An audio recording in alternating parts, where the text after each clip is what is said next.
My boom this week, and I hate to pick this guy because I don't like him very much, is Melvin Gordon. Oh, wow. He's projected 11 points. I don't expect necessarily like a 100-plus yard game from Melvin. It could happen, but I definitely expect a minimum of a touchdown game. A lot of opportunities towards the goal line. He should get even more carries with Phillip Lindsay being banged up with that concussion. And there's going to be an extra chip on their shoulder. Like, let's be real. He's playing his former team. My favorite team, the Chargers. And, that's right. And our defense isn't what it should be. I mean, we're banged up. And so we're not the best defense there. So I expect a lot of production from Melvin this week. All right. My boom this week is Jonathan Taylor. He was my first. Yeah. I mean, I think ever since Marlon Mack went down, everyone expected Jonathan Taylor to be like this RB1, top RB1, like 20 points per game, but he just has not had a breakout game yet behind a really good line. But I think this week, they're coming off a bye week. They're playing against the Lions, who have given up 115 yards on the ground, and plenty of catch opportunities for the running back. Yep. I don't see Hines really getting so involved with Taylor there. So, yeah, I think this is going to finally be that 1 week where people are going to realize there he is, Jonathan Taylor. I actually had Jonathan Taylor first too.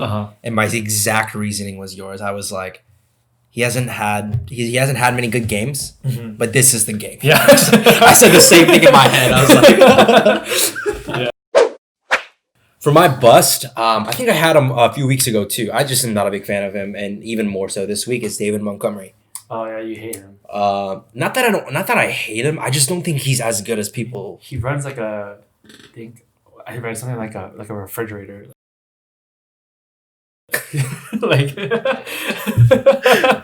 He's projected 13.6. Like, that's pretty high.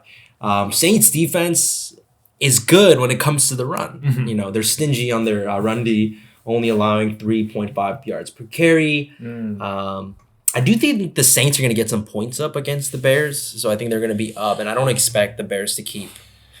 Like, if you're going to beat the Saints, you're not going to do it on the feet of David Montgomery. Yeah, definitely. So, Foles has to step up. Yeah, Foles has to step up. So I don't like David Montgomery here. Okay. My bust this week is Connor. James Conner. Yeah. Okay. He lost it's not to say he's doing bad or anything, but he did lose a couple of red zone touches to Snell. Snell, yeah. And who got a touchdown. Connor also dropped a touchdown, I believe, last game. Yeah. And got a touchdown called back, which that's not on him, but it's really unfortunate to see Connor losing touches even though he's healthy to Snell. And they're playing against the Ravens away, and Ravens have a tough defense. Yeah. It's going to be a rough one. Divisional game, which I think just makes players way more on edge. Yeah. That Ravens defense definitely has that character. So, yep. Yeah. Good pick there. Okay, for my sleeper, or onto the sleeper, my sleeper is, before I say it, the thought that I had in this was more so kind of like, if you don't have any good running backs, who can you pick up in your waiver wire that can produce you solid value? That's sort of my thinking here. But it's Malcolm Brown on the Rams. Oh, okay. He's projected 5 points. He might not get as many opportunities as Darrell Henderson, but they are playing the Dolphins, and they're playing against Tua, which is going to be a big game. I fully expect Tua to struggle, or at least not kill it. With Donald probably going to eat him up. I hope so. I think they're going to struggle, and so being up, I see a lot of running happening, changing of pace, and so I think Malcolm Brown can get possibly a goal line opportunity here, like he did last game, and that's all you really need to seriously have a solid flex option sleeper. So I like Malcolm Brown here. If you don't have any, if you're struggling to find another running back, or if you're in a deep league, or in your deep league, exactly. Sure. So, I think that's a great choice because I actually thought of Henderson as a sleeper, but I feel like Henderson is not that sleeper category anymore. Yeah. He's been kind of doing well. So I actually have another one in mind, and it's Zach Moss. Interesting. Yeah. If you look at his game last week. How did he do last game? I didn't watch. I will tell you. Okay. I will tell you right now. He had 7 carries for 47 yards, out-carried Singletary, And he had 3 catches for 25 yards, you know. And that so was now they're starting to like let it loose. so and that Bills game was horrendous. Yeah, it was terrible. They had 6 field goals and somehow still won, you know? Yeah. But that being said, he looked better than Singletary. Yeah. He played better than Singletary.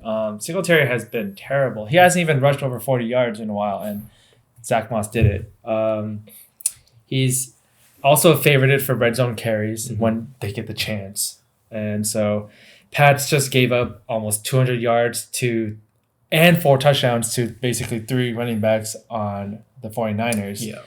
And one of them who killed it was like this nobody guy, Wilson. So I think Moss is looking good and he's due for more carries this game coming around. Yep. And yeah, it'll be a good game. Yeah. Okay. Good pick.